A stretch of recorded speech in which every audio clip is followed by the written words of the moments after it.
आइए मेरे प्रिय भाइयों और बहनों, जैसा कि आप सब जानते हैं कि हम हर रविवार को परमेश्वर की आराधना के लिए एकत्रित होते हैं और इकट्ठे होते हैं और परमेश्वर की आराधना के लिए हम इकट्ठे होते हैं और हम अभी आराधना में जाएंगे। और उससे पहले हम परमेश्वर से प्रार्थना करेंगे।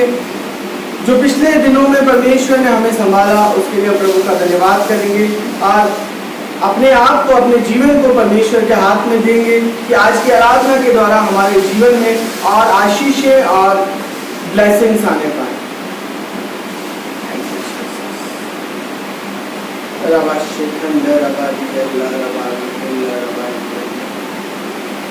पवित्र आत्मा आपकी हुजूरी को मैं मांगता हूं। पवित्र आत्मा आपकी प्रेजेंस को चाहते हैं।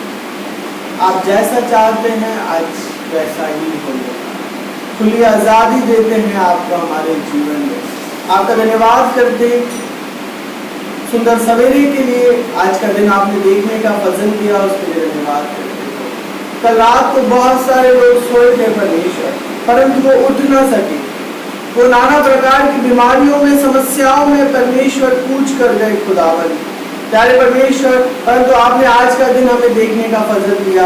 आज के दिन प्यारे परमेश्वर आपने हमें दिखाया, उसके लिए धन्यवाद करते हैं प्रभु। आपके प्रेम के लिए धन्यवाद, आपकी करुणा के लिए धन्यवाद, आपकी बातों के लिए धन्यवाद, आपकी सुंदर उपस्थिति के लिए धन्यवाद, आपके प्रेम के लिए धन्यवाद करते हैं प्रभु खुदावन।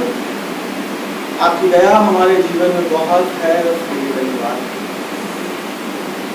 Thank you master, thank you holy father. पवित्र आत्मा आपका धन्यवाद करते हैं।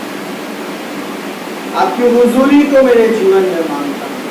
आपकी हुजूरी को इस कलीसिया के हर एक बच्चे के जीवन में मांगते हैं। आपकी प्रेजेंस, आपकी अद्भुत उपस्थिति को हमारे जीवन में चाहते हैं। छुटकारे आने पाए, हर एक के जीवन में जो बंधन है आज यीशु के नाम से टूट जाए। आज प्यारे परमेश्वर खुदावन, जो हर एक का स्पिरिचुअल जीवन है, आत्मिक क्षेत्र है, और बढ़ने पाए। आज परमेश्वर आपका कलाम हमसे बोले, हमसे बात करे प्रभु। आज की आराधना के द्वारा परमेश्वर बंधन टूटने पाए, यीशु के नाम से छुटकारे आए। आज खुदावन प्यारे परमेश्वर हमारा देश बचाया जाए, हमारा देश पापों और श्रापों से बचाया जाए। हमारे देश पर परमेश्वर खुदावन जागृति आए, हमारे देश पर परमेश्वर खुदावन प्यारे परमेश्वर तो ये कोविड-19 का प्रकोप है यीशु के नाम से शांत होने पाए प्रभु। हर एक बीमारी से, हर एक महामारी से आप बचाइए। आपकी सहायता को हमारे जीवन में चाहिए, आपके प्यार को हमारे जीवन में चाहिए, आपका खूबसूरत उपस्थिति को हमारे जीवन में देखना चाहिए प्रभु। पिछले दिनों में परमेश्वर आपने हमें हर एक चीज को प्रोवाइड किया खुदा। हम जब सवेरे उठे और रात को सोए, हर एक चीज हमारे जीवन में आपने प्रोवाइड कराई। और खुदावन जब रात को सोए प्रभु, हमें पता नहीं था कि हम कहाँ हैं और किस और हैं, परंतु प्रभु आपने हमें रात को गहरी निद्रा में भी आपने हमें संभाला। उसके लिए धन्यवाद करते प्रभु। आपका प्यार के लिए धन्यवाद प्रभु। बहुत सारे लोग नाना प्रकार की बीमारियों में चले गए खुदा, परंतु आपने हमें हर एक परिस्थिति से छुटकारा दिया, उसके लिए धन्यवाद। थैंक यू जीसस, धन्यवाद देते हैं प्रभु। आपकी सुंदर उपस्थिति हमारे जीवन में है, उसके लिए धन्यवाद। आज हम एक बार फिर से प्रभु आपकी हुजूरी में आना चाहते हैं और करीब आना चाहते हैं प्रभु। आपसे सीखना चाहते हैं, आपसे प्यार करना चाहते हैं प्रभु। आपसे प्यारे परमेश्वर आपकी मोहब्बत को हम देखना चाहते हैं। आपने इस प्रार्थना को सुना, धन्यवाद। प्यारे पुत्र परमेश्वर के नाम से आमीन। आइए मेरे प्रिय भाइयों और बहनों, जैसा कि आप सब जानते हैं कि हम आराधना में जाएंगे और आराधना के लिए हर्षा सिस्टर और विनय भाई हमारे साथ हैं। अभी वो हमारे साथ आराधना में जाएंगे और जैसा आपको पवित्र आत्मा, परमेश्वर का आत्मा अगुवाई करता है, आप उस रीति से आराधना करें। कोई जोर जबरदस्ती नहीं है और शर्माए नहीं। परमेश्वर की उपस्थिति में हर्ष और उल्लास के साथ, आनंद के साथ, जैसा आपको परमेश्वर का आत्मा अगुवाई करता है, नाचते हुए घुटनों के बल, और जैसा आपको परमेश्वर का आत्मा अगुवाई करता है, अपने आप को कठोर न करें। जैसा परमेश्वर का आत्मा अगुवाई करता है उस रीति से आराधना करें। आइए हम आराधना करें।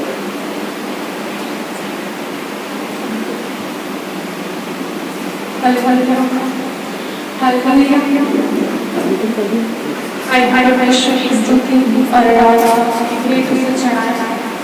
आइए उसे धन्यवाद देते कि परमेश्वर ने अब तक हमें संभाला है। हो सकता है हमारे घरों में रहते हैं तो हम उसे धन्यवाद देना भूल जाते हैं, या हमें पता ही नहीं होता है कई बार कि हम उसे किस बात का धन्यवाद दें, किस बात के लिए हम उसे थैंक्स करें।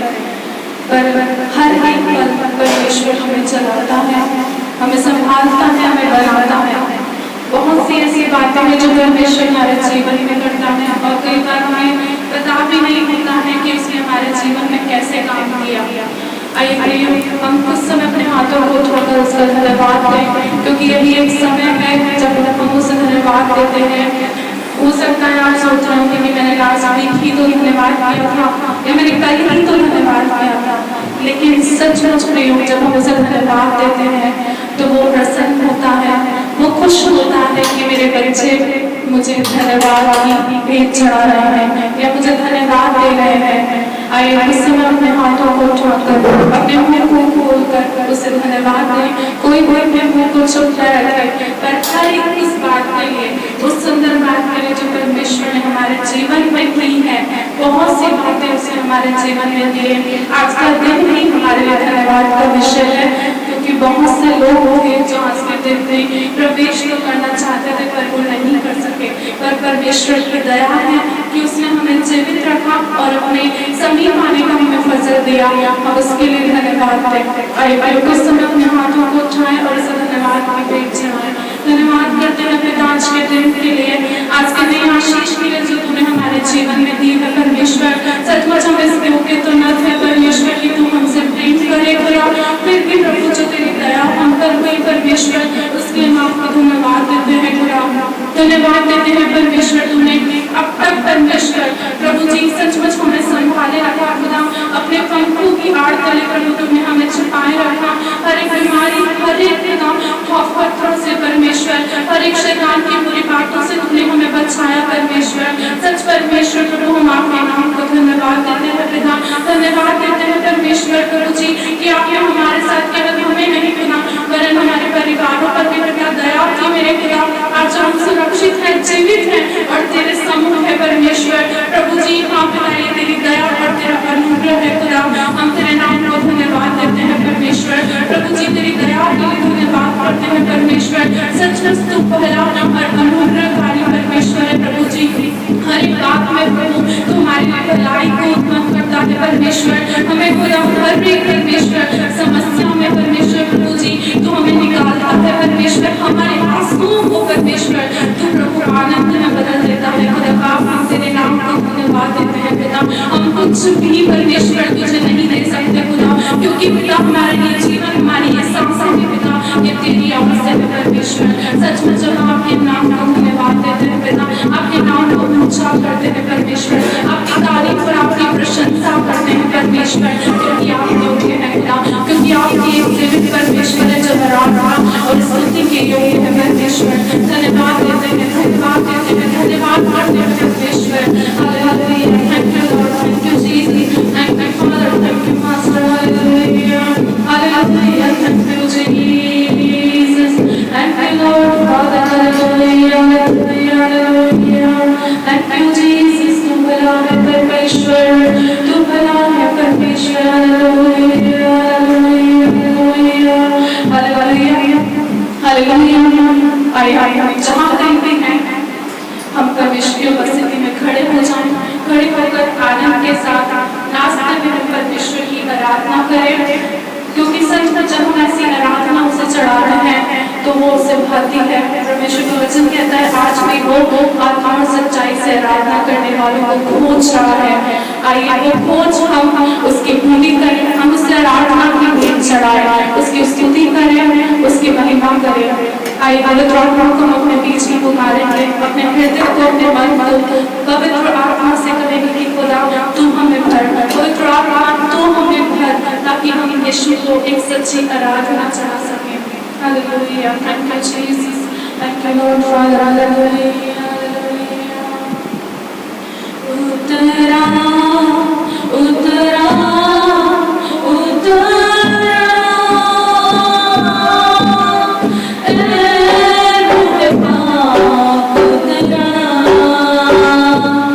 उतरा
हाथों को उठाकर उसका जय जयकार करें। हम यूं ही ना बैठे पर अपने हाथों को उठाकर उसका जय जयकार करें, क्योंकि वो योग्य है जय जयकार के। सचमुच वो एक सच्ची आराधना के योग्य है। उस पर यदि आप भरोसा रखते हैं तो उसका वचन कहता है कि वो उस भरोसे को टूटने नहीं देता, क्योंकि वो एक मनुष्य है जो एक भरोसे को तोड़ दे। हाँ, हमें मनुष्य से भरे ही भरोसा हमने खो चुका हो, लेकिन वो एक ऐसा परमेश्वर है जो अपने भरोसे को कभी खोने नहीं देता है। सचमुच उस पर एक सच्चा भरोसा आप कर देखें। परमेश्वर का वचन बताता है कि परख कर देखो कि वो कैसा भला परमेश्वर है। सचमुच उसकी भलाई हमारे जीवन में बहुत है प्रियों।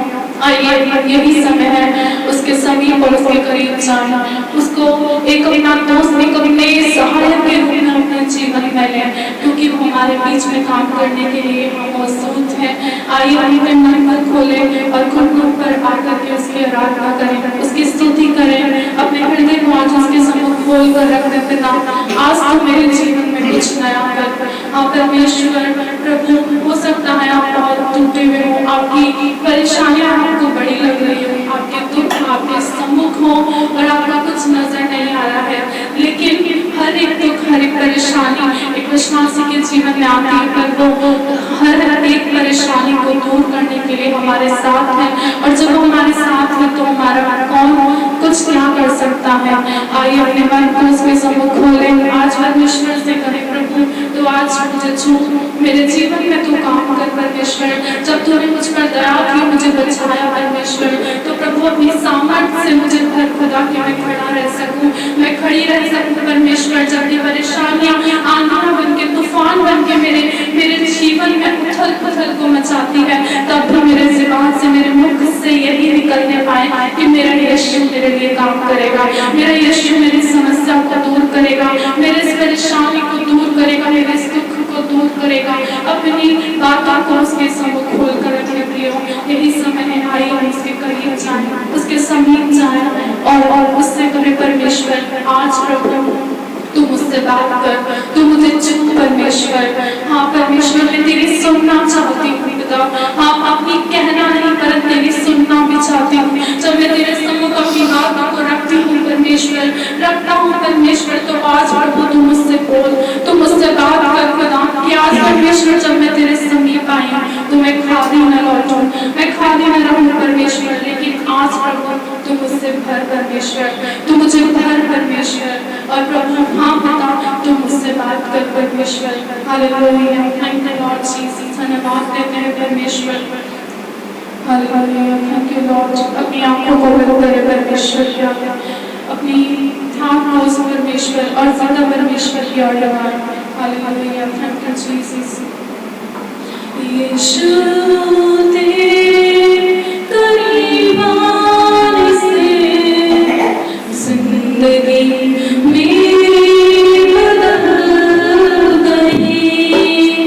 यीशु तेरे छूने से जिंदगी मेरी संवर गई। यीशु तेरे करीब आने से जिंदगी मेरी बदल गई। यीशु तेरे छूने से जिंदगी मेरी संवर गई। तूने मुझे बचाया, तूने मुझे सहलाया, तूने मुझे बचाया, तूने मुझे सहलाया। मैं धन्यवाद करता रहूँगा, यीशु धन्यवाद करता रहूँगा।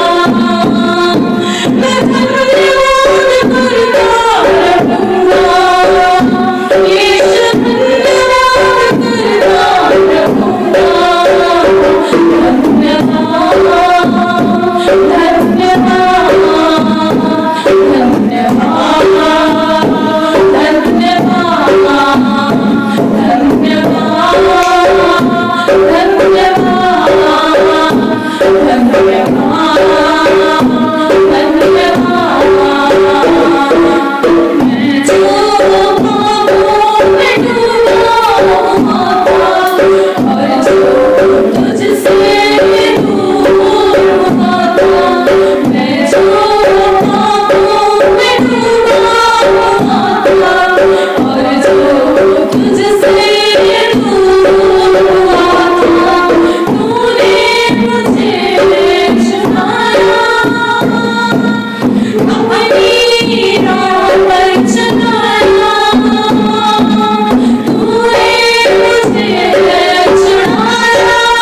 आंखों को बंद करेंगे, मेरे प्रिय भाई और बहनों, परमेश्वर के सम्मुख अपने सरों को झुकाएंगे। प्रभु हम आपका धन्यवाद करते हैं सुंदर आराधना के लिए। प्रभु बहुत अच्छी आराधना करने का आपने फजल दिया। पवित्र आत्मा की हुजूरी में, पवित्र आत्मा की प्रेजेंस में आपने प्यारे परमेश्वर आज हमें ले चले, उसके लिए धन्यवाद करते प्रभु। प्यारे परमेश्वर, हमारे पूरे भारत शहर के लिए प्रभु, विश्व के लिए हम आपसे प्रार्थना करना चाहते हैं जो इस समय महामारी से जुलस रहा है, कोविड-19 से, यीशु के नाम से दूर होने पाए प्रभु। जो आर्थिक तंगी और महामारी और प्यारे परमेश्वर प्रभु अकाल की जो स्थिति आ रही है परमेश्वर, यीशु के नाम से प्रभु खुदावन हमारा देश बचाया जाए परमेश्वर। हमारे देश पर आपकी दया, आपकी करुणा को चाहते हैं प्रभु। आपके जो बच्चे खुदावन इस कलीसिया में आते प्रभु, उनको अपनी आशीष से नवाज और अपने अद्भुत करुणा से प्रकट कीजिए परमेश्वर। हर एक के बंद रास्ते खुलने पाए, हर एक के जीवन में खुदावन आपका अनुग्रह, आपकी दया को हम देखना चाहते हैं खुदावन।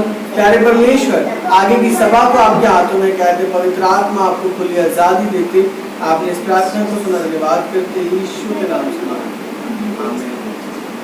आइए मेरे प्रिय भाइयों और बहनों, जैसा कि आप सब जानते हैं कि हम हर रविवार को परमेश्वर के भवन में आते हैं और भेंट और दान दशमांश को डालते हैं, परमेश्वर की सेवा के लिए अर्पित करते हैं। तो उस रीति से हम फिर से उसी बात में जाएंगे। और जैसा आप सब जानते हैं कि कोई जोर जबरदस्ती नहीं है, हर्ष और उल्लास के साथ जैसा आपको परमेश्वर का आत्मा उभारता है वैसा ही बोए और वैसा ही आप सेवा के लिए अलग से निकालें। और जब आपका परमेश्वर के भवन में आना हो तो आप भवन में डाल दें। आइए हम आराधना में जाएंगे और ऑफरिंग को लेंगे।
सच्ची बात है, हम प्रभु को कुछ नहीं दे सकते। आइए हम अपनी आंखों को बंद करेंगे और परमेश्वर के सम्मुख अपने सरों को झुकाएंगे। प्रभु हम आपका धन्यवाद करते हैं, आपकी हुजूरी में आते हैं, आपकी तारीफ और आपकी प्रशंसा करते परमेश्वर। प्रभु हम आपको क्या दे सकते हैं? जो कुछ आपने दिया है आप ही ने दिया है प्रभु जी, और खुदावन उसमें से हम आपकी सेवा के लिए बोलते हैं प्रभु। आपका अनुग्रह, आपकी दया, आपकी करुणा को हम चाहते हैं। पवित्र आत्मा, आपकी प्रेजेंस को हम देखना चाहते हैं। प्यारे परमेश्वर, हमने अपने हृदय को खोलकर जो कुछ आपकी सेवा के लिए बोया है प्रभु, उस पर 100 गुना आशीष को चाहते हैं। और खुदावन, जिन लोगों ने अपने हाथों को बढ़ाकर जो कुछ अपनी सेवा के लिए दिया है प्रभु, उन्हें भी आप प्यारे परमेश्वर खुदावन, प्यारे परमेश्वर अपनी आशीष से नवाजिए परमेश्वर। आज प्रभु जो लोग नहीं दे पाए, जो नहीं बो पाए खुदावन, उन्हें भी अपनी आशीष से, दुगनी आशीष से नवाजिए कि आपकी सेवा के लिए इस्तेमाल होने पाए प्रभु जी। खुदावन, प्यारे परमेश्वर, वचन के बात को आपके हाथों में कहते हैं, हर एक बात को आपके हाथों में कहते हैं प्रभु जी। आपके अनुग्रह, आपकी दया को हम देखना चाहते हैं परमेश्वर। आपने इस प्रार्थना को सुना, धन्यवाद करते यीशु के नाम से, आमीन। आइए हम आगे के बात को जाएंगे। और जैसा आप सब जानते हैं कि प्रभु की दासी आज हमारे साथ हैं, तो आइए हम वचन के बाद में जाएंगे और परमेश्वर के वचन को सुनेंगे। और आइए हम प्रभु की दासी के द्वारा परमेश्वर के कलाम को सुनेंगे।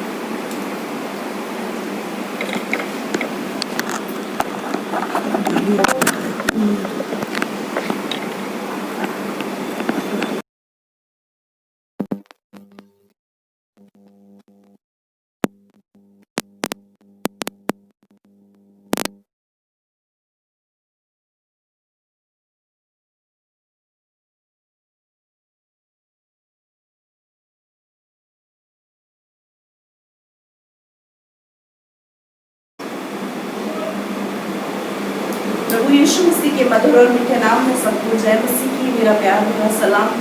सचमुच मेरे प्रियों, प्रति घोर परमेश्वर की करुणा हमारे जीवन के लिए नहीं होती चली जाती है, और ये उसकी दया ही है मेरे प्रियों कि उसने एक और दिन हमारी जिंदगी के अंदर जोड़ा। हालेलुया। आइए हम एक क्षण के लिए अपनी आंखों को बंद करेंगे, अपने हृदय को वचन सुनने के लिए हम तैयार करेंगे। हर एक जन अपनी आंखों को बंद करें, जहाँ भी है, जिस भी स्थान पर है।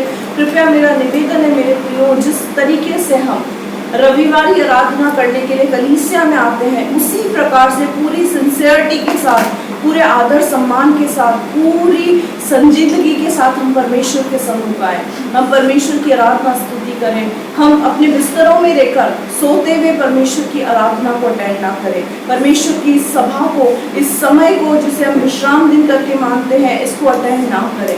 हम परमेश्वर की आराधना के प्रति सिंसियर हो, सीरियस हो।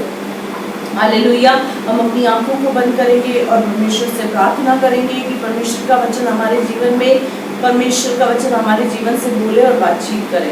हालेलुया। पवित्र आत्मा समय में आपको पुकारती। Hallelujah. Thank you Jesus, thank you father. धन्यवाद करती राजाओं के राजा, प्रभु के प्रभु, परमेश्वर, अनुग्रहकारी ईश्वर। पवित्र आत्मा में समय आपको पुकारती। पवित्र आत्मा मैं समय आपको पुकारती। हालेलुया। Thank you Jesus. पवित्र आत्मा में आपको पुकारती। पवित्र आत्मा में आपकी सामर्थ्य को यहाँ देखना चाहती। हालेलुया। प्रभु तेरा वचन कहता है, मत्ती 10:20 के वचन के अनुसार, बोलने वाले तुम नहीं, परमेश्वर का आत्मा है जो तुम्हारे अंदर से बोलता। हालेलुया। ये सामर्थ्य परमेश्वर हमारे जीवित और महान स्वर्गीय अनुग्रहकारी सामर्थ्य परमेश्वर बड़ी नम्र और दीनता के साथ तेरी दासी तेरे सम्मुख आती। मेरे खुदा, मैं अपने आप को तेरे हाथों में हैंडओवर करती परमेश्वर। जो ताज़ा मन्ना तूने अपने बच्चों के लिए रखा है मेरे परमेश्वर, उस मन्ने को तो अपने बच्चों पर उठे पिता। इस समय जो डिस्टर्बेंस की आत्मा, मन भटकाने वाली आत्मा मेरे खुदा, ऊँघने वाली सुस्ती आलस्य की आत्मा कार्य करती, यीशु के नाम से भुड़कने पाए। मेरा पाक आत्मा, पवित्र आत्मा, सदा आत्मा कार्य करने पाए मेरे खुदा। वचन के बीज चुराने वाली आत्मा को यीशु के नाम से डिस्ट्रॉय करती पिता। जो वचन रूपी बीज है पिता, एक की जिंदगी से 100 गुना प्रतिफल लाने वाला हूँ खुदा। हम आपसे सी प्रार्थना करते हैं। हालेलुया। Thank you Jesus. प्रभु तेरी सामर्थ्य को मैं देखना चाहते मेरे खुदा। तेरा वचन एक एक से बोले, बातचीत करने पाए, पवित्र आत्मा का चलन होने पाए, पवित्र आत्मा एक एक को टच करने पाए वचन के द्वारा, पवित्र आत्मा एक एक को वचन के द्वारा बदलने पाए। हाँ प्रभु, तेरे वचन में लिखा है, तेरा वचन आप सा थोड़े सा प्रभु दुधारी तलवार है प्रभु। हाँ प्रभु, तेरा वचन आज कार्य करे पिता। एक एक की जिंदगी को प्रभु तेरा वचन बदलने पाए खुदा। मैं तुझसे ऐसी प्रार्थना करती। हालेलुया राजा, तेरे नाम को मैं ऊंचा उठाती खुदा। तेरे नाम को धन्य कहती पिता। आगे के समय को, वचन की सेवकाई को पवित्र आत्मा के नियंत्रण में दे दी। आपका धन्यवाद करती हूँ, आपने दुआ को सुना, यीशु मसीह के नाम से मांगती। आमीन। हालेलुया। आइए हम जल्दी से वचन पे चलेंगे। प्रेरितों के काम 8वां अध्याय उसकी 26वीं आयत से हम पढ़ेंगे।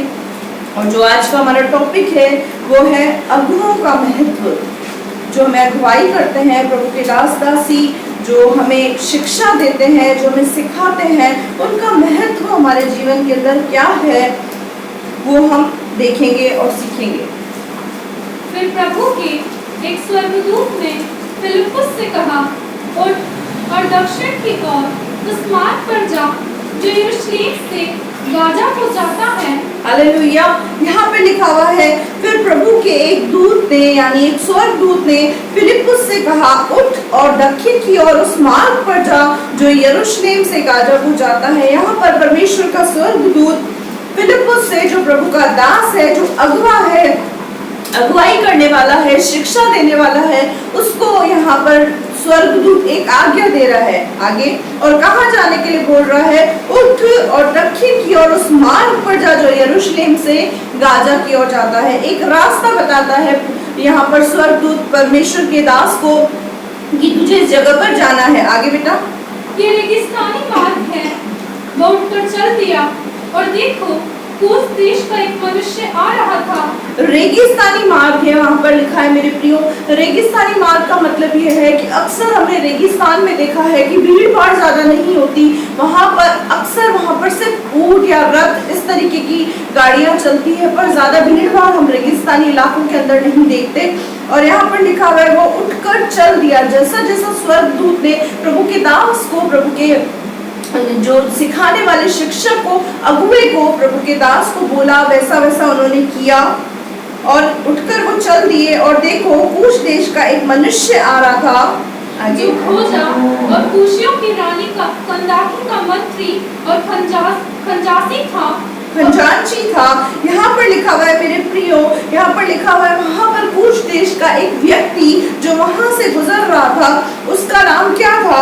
वो कंदाकी का मंत्री था जो खोजा और कूशियों की रानी कंदाकी का मंत्री था। मेरे प्रियो, ये एक मंत्री था। ये जो एरिया है, एक जगह है, जैसे हम जिस देश में रहते हैं उसको भारत देश कहा जाता है, उसी प्रकार उस समय में एक देश था जिसका नाम था कूश देश। हमारे प्रधानमंत्री जैसे नरेंद्र मोदी जी हैं, उसी प्रकार से ये भी कूश देश का उस समय एक देश था जिसका नाम कूश था। उस देश का क्या था? ये मंत्री था, ये प्रधानमंत्री था। और ये क्या कर रहा था? अपने रथ से उस एरिया से, उस जगह से गुजर रहा था। आगे, वो आराधना करने को यरूशलेम आया था। हालेलुया, वो आराधना करने के लिए यरूशलेम में आया था। मेरे प्रियो, वो उस देश का प्रधानमंत्री था और वो प्रधानमंत्री क्या करने आया था? वो आराधनालय गया था। आराधना करने के लिए वो कहाँ जा रहा था? आराधनालय। आगे, वो अपने रथ पर बैठा हुआ था और यशायाह भविष्यद्वक्ता की पुस्तक पढ़ता हुआ लौटा जा रहा था। इस बात पे हम थोड़ा गौर करेंगे मेरे प्रियो। ये व्यक्ति कौन है? ये व्यक्ति प्रधानमंत्री है। ये किसी देश का, कुछ देश का ये प्रधानमंत्री है। और इसके विषय में लिखा हुआ है, ये आराधना करने के लिए रविवार के दिन, विश्राम दिन के दिन क्या कर रहा है? ये परमेश्वर की आराधना करने के लिए यरूशलेम जा रहा है। यरूशलेम का मतलब होता है खुदा का घर। मेरे प्रियो, हम जिस जगह पर आराधना करने आते हैं उसको यरूशलेम कहा जाता है। यरूशलेम को कलीसिया का जो दूसरा नाम है उसको कहा जाता है यरूशलेम। यहाँ पर लिखा हुआ है कि वो क्या कर रहा था? वो कलीसिया के अंदर, आराधनालय के अंदर आराधना करने के लिए वो यरूशलेम जा रहा था और अपने रथ पर बैठा हुआ था और यशायाह भविष्यद्वक्ता की पुस्तक को पढ़ रहा था और लौट कर वापस जा रहा था। हालेलुया। मेरे प्रियो, इस लाइन पर जरा हमें गौर करना है कि कूश देश का मंत्री है। और अगर देखा जाए तो प्रधानमंत्री जो होते हैं उनके ऊपर बहुत सी रिस्पॉन्सिबिलिटीज होती है, बहुत सी जिम्मेदारियां प्रधानमंत्री के ऊपर होती है। लेकिन उन जिम्मेदारियों के बावजूद इतनी जिम्मेदारी इस प्रधानमंत्री के ऊपर होगी क्योंकि हम जानते हैं इस बात को, जिस प्रकार से हमारे देश के प्रधानमंत्री माननीय नरेंद्र मोदी जी के लिए अक्सर ये कहा जाता है कि वो 18 घंटे काम करते हैं और कुछ ही समय का वो विश्राम करते हैं। उसी प्रकार मेरे प्रियो, ये भी एक मंत्री था। इसकी भी बहुत सारी जिम्मेदारियां इसके कांधे पर थी, लेकिन उसके बावजूद ये प्रत्येक रविवार को, विश्राम दिन के दिन, परमेश्वर की आराधना करने में मन जाते थे। उसके अलावा मेरे प्रियो, ये न केवल भवन जा रहे हैं, लेकिन भवन से जाते टाइम, चर्च से जाते टाइम, यरूशलेम से खुदा के घर से जाते टाइम भी इनकी अगर हम एक्टिविटी को देखेंगे तो वो क्या है? ये उसके बाद भी परमेश्वर के वचन को पढ़ रहे हैं। हालेलुया। क्या हमारे जीवन के अंदर, हमारे चलन में ये सब कुछ है कि हम अगर ट्रैवल करते हैं, उस ट्रैवल के दौरान हम ट्रेन में, बस में, जब भी हम सफर करते हैं, उन सफर के दौरान भी हम कभी परमेश्वर के वचन को पढ़ते हैं? लेकिन अगर हम इस मंत्री को देखेंगे, इस मंत्री के अंदर प्रभु के प्रति, परमेश्वर के प्रति कितनी भूख और प्यास है। परमेश्वर का वचन कहता है, धन्य है वे जो धार्मिकता के भूखे और प्यासे हैं, वे तृप्त किए जाएंगे।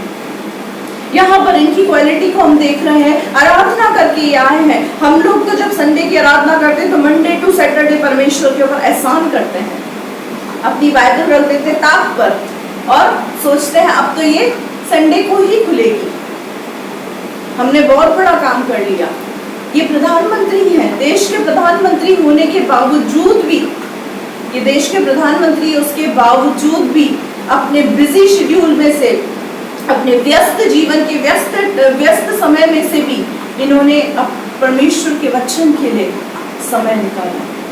परमेश्वर के वचन का महत्व हम इस प्रधानमंत्री के जीवन में देखेंगे कि किस प्रकार से यहाँ पर लिखा हुआ है कि वो आराधनालय से होकर आ गए।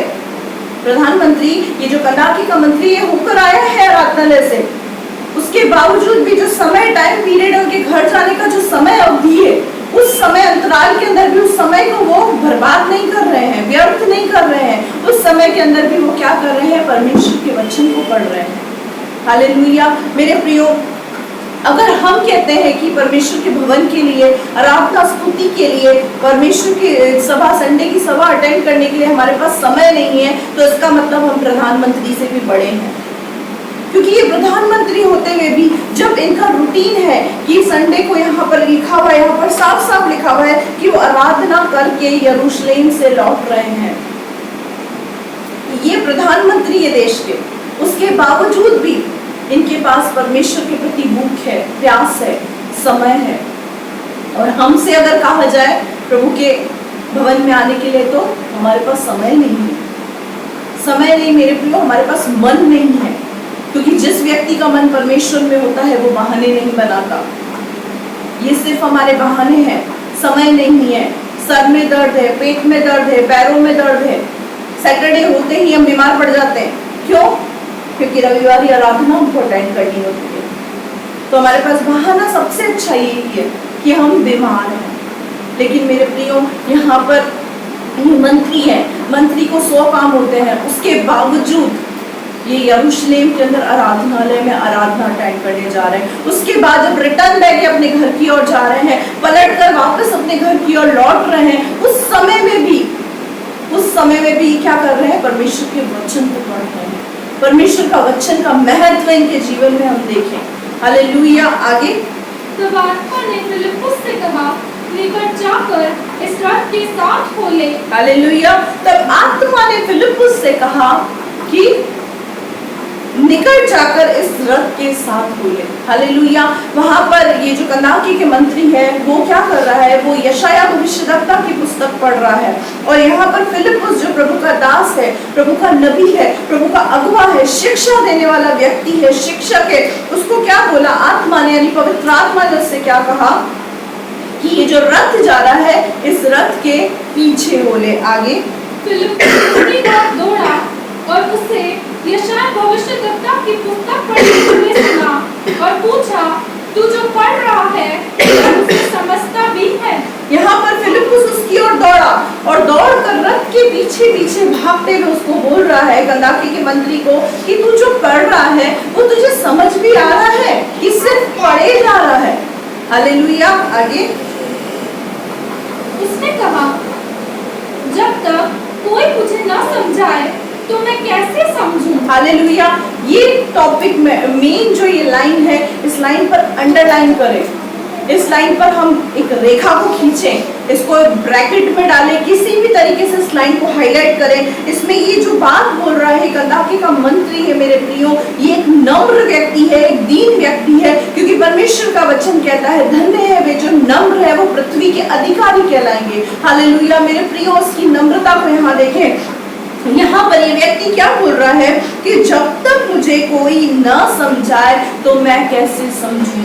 हालेलुया। लेकिन हम लोग तो बाइबल के अंदर PhD करे हुए हैं, हमको बाइबल का सब कुछ समझ में आता है। हमें फिलिप्पुस की जरूरत है ही नहीं, हमें अगुवे और शिक्षक की जरूरत है ही नहीं। हम पढ़ते होंगे तभी तो हमें जरूरत पड़ेगी अगुवे की। जो व्यक्ति बाइबल पढ़ता है मेरे प्रियो, या तो हम लोग ये समझ ले, प्रभु के दास दासी को यही समझ लेना चाहिए कि बच्चों को सारी बाइबल अच्छे से समझ में आ रही है, सब कुछ हमें अच्छे से समझ में आ रहा है, हमें फिलिप्पुस की जरूरत है ही नहीं। मेरे प्रियो, यहाँ पर अपने जीवन के अंदर फिलिप्पुस की जरूरत को उसने महसूस किया, कंदाकी मंत्री ने। इसी वजह से परमेश्वर के स्वर्गदूत ने सबसे पहले फिलिप्पुस से बात किया। उसके बाद पवित्र आत्मा ने उसको कहा, ये रथ जा रहा है, इसके पीछे हो ले। क्यों? क्योंकि उसके अंदर उसकी जिज्ञासा को परमेश्वर ने देखा, पढ़ने की लगन को देखा, बाइबल रीडिंग की इच्छा को देखा, सीखने की इच्छा को देखा, परमेश्वर के प्रति प्रेम को देखा। आज हमारे जीवन के अंदर परमेश्वर के प्रति कितना प्रेम है, कितनी लगन है परमेश्वर के वचन के प्रति हमारे अंदर। आज हम इस चीज को देखें, अगुओं का महत्व क्या है। हम 2-3 शब्द सीख जाते हैं बाइबल के, समझ जाते हैं, तो उसके बाद हम क्या समझते हैं, हम पूरी बाइबल जानते हैं। हम कुछ भी अपने लाइफ के कोई भी बातें हमारी जिंदगी की होती है, अगुओं से पूछना जरूरी नहीं समझते। हमें फिलिप्पुस की जरूरत नहीं है। हम सेवा करना चाहते हैं पर हमें फिलिप्पुस की जरूरत नहीं है। हम सीखना चाहते हैं पर हमें फिलिप्पुस की जरूरत नहीं है। बिना फिलिप्पुस के आप नहीं सीख सकते। आपकी लाइफ के अंदर अगुआ होना जरूरी है। प्रभु की दासी, प्रभु के दास का होना आपकी लाइफ में बहुत जरूरी है मेरे प्रिय। बिना शिक्षक के शिक्षा प्राप्त नहीं की जा सकती है, चाहे वो बाइबल की शिक्षा हो, चाहे वो अन्य किसी सांसारिक ज्ञान हो। हमें शिक्षा प्राप्त करने के लिए किसी ना किसी शिक्षक की जरूरत अवश्य है। यहाँ पर लिखा हुआ है कि कंदाकी का मंत्री इस बात को समझ गया है कि जब तक मुझे कोई ना समझाए तो मैं कैसे समझूं। लेकिन हमारी बुद्धि में, हमारी छोटी सी बुद्धि में ये बड़ी बात नहीं बैठती है कि बिना फिलिप्पुस के हम नहीं सीख सकते, नहीं समझ सकते। बिना फिलिप्पुस के हम आत्मिक जीवन के अंदर आगे नहीं बढ़ सकते। बिना फिलिप्पुस के हम अपनी आत्मिक जीवन के अंदर उन्नति नहीं कर सकते। हम सेवा करना चाहते हैं, हमें फिलिप्पुस की जरूरत पड़ेगी। हम अभिषेक पाना चाहते हैं, हमें फिलिप्पुस की जरूरत पड़ेगी। मैं आगे इस चीज को भी बताऊंगी। हालेलुया। और आगे, और उसने फिलिप्पुस से विनती की कि वह चढ़कर उसके पास बैठे। हालेलुया। यहाँ पर लिखा उसने फिलिप्पुस से विनती की। हालेलुया। और हम ऑर्डर, हम प्रभु की दास से और दासी से किस प्रकार बात करते हैं, हम अगुओं से, शिक्षकों से किस प्रकार बात करते हैं, हमारा वे ऑफ टॉकिंग क्या है। हम उनसे विनती करते हैं या उन्हें ऑर्डर देते हैं, किस तरीके से हम उनसे बात करते हैं, हमारे बात करने का तरीका क्या है। हम इस चीज को देखें। ये कंदाकी का मंत्री है, लेकिन ये प्रभु के दास से किस प्रकार बात कर रहे हैं, फिलिप्पुस से किस प्रकार बात कर रहा है, इसके बात करने का तरीका हम देखें, इसकी नम्रता को हम देखें। हमारे जीवन के अंदर नम्रता कहाँ है, हम किस प्रकार बात करते हैं प्रभु के दासों से, हम किस प्रकार बात करते हैं अगुओं से। हम इस प्रकार इस बात को देखें, इस बात को सीखें, इस बात को समझें। यहाँ पर ही फिलिप्पुस से किस प्रकार बोल रहा है, उससे विनती कर रहा है, और विनती करके उसको क्या बोल रहा है कि चढ़कर उसके पास बैठे। वो उसको रथ की ओर हाथ दे रहा है। फिलिप्पुस क्या कर रहा है, फिलिप्पुस रथ की ओर अपने हाथों को बढ़ा रहा है और उसको क्या बोल रहा है कि मेरे साथ रथ में बैठ और मुझे ये समझा। उसके अंदर जिज्ञासा को देखो। जब फिलिप्पुस ने उससे पूछा, अगर एक कंदाकी का मंत्री उस समय ये बोलता कि नहीं मुझे तो सब आता है, हाँ मुझे समझ में आ रहा है, तो क्या मेरे प्रियो ये कभी भी इस बात को समझ पाता? नहीं समझ पाता। यहाँ पर लिखा हुआ है कि क्या किया इसने बोला, उसको पास बुलाया और रथ पर उसको चढ़ने के लिए विवश किया। हालेलुया। मेरे प्रियो, हम प्रभु के दास और दासी का कितना आदर करते हैं। हमारे जीवन में अगुओं का आदर कितना है, शिक्षक सिखाने वालों का आदर हमारे जीवन के अंदर कितना है। हम परमेश्वर के वचन को पढ़ेंगे। दूसरा इतिहास 20:20।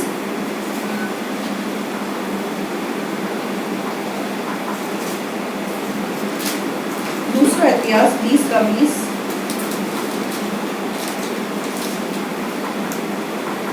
वे सवेरे उठकर तबूआ की जंगल की ओर निकल गए और चलते समय यहोशापात ने खड़े होकर कहा, हे यहूदियों, हे यरूशलेम के निवासियों। अब यहाँ परमेश्वर का वचन कलीसिया से बात कर रहा है।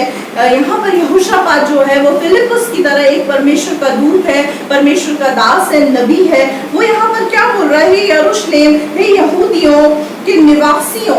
यहाँ पर परमेश्वर का जो दास है वो अपनी प्रजा से बात कर रहा है और क्या बोल रहा है, मेरी सुनो, अपने परमेश्वर यहोवा पर विश्वास रखो, अपने परमेश्वर यहोवा पर विश्वास करो, तब तुम स्थिर रहोगे, तब तुम स्थिर रहोगे। पहली बात हमारे जीवन के अंदर होनी चाहिए, वो क्या है, परमेश्वर यहोवा पर विश्वास रखना। हालेलुया। यहाँ पर लिखा हुआ है, यहोशापात क्या बोल रहा है, जो पहली चीज हमारे जीवन के अंदर होनी चाहिए वो क्या है, अपने परमेश्वर पर विश्वास रखो तब तुम स्थिर रहोगे। आगे, उसके नबियों की प्रतीति करो तब तुम कृतार्थ हो जाओगे। उसके नबियों की प्रतीति करो तब तुम कृतार्थ हो जाओगे। मेरे प्रियो, अपने जीवन के अंदर हर एक व्यक्ति कृतार्थ होना चाहता है, अपने जीवन के अंदर हर एक व्यक्ति सफलता को पाना चाहता है। सफलता की दो कुंजी यहाँ पर यहोशापात प्रभु का दास बता रहा है। वो क्या बता रहा है? पहला कि तुम प्रभु अपने परमेश्वर यहोवा पर विश्वास रखो और अपने नबियों की प्रतीति करो तो तुम कृतार्थ हो जाओगे। लेकिन हमारे साथ सब कुछ उल्टा पुल्टा है। हम अगर प्रभु के दास से, प्रभु की दासी से हाथ रखवाकर प्रार्थना करवाते तो हमारा विश्वास उन पर चला जाता है। लेकिन यहाँ पर यहोशापात ने क्लियर शब्दों के अंदर, साफ साफ शब्दों के अंदर ये बात बोली है कि तुम अपने परमेश्वर पर विश्वास रखो और नबियों की प्रतीति करो। प्रतीति का मतलब उनकी बात को मानो, जो वो कह रहे हैं उस बात को मानो, जो वो कह रहे हैं परमेश्वर की आज्ञा समझकर उस बात को मानो। हालेलुया। हम एक आयत पढ़ेंगे, इब्रानियों 13:7।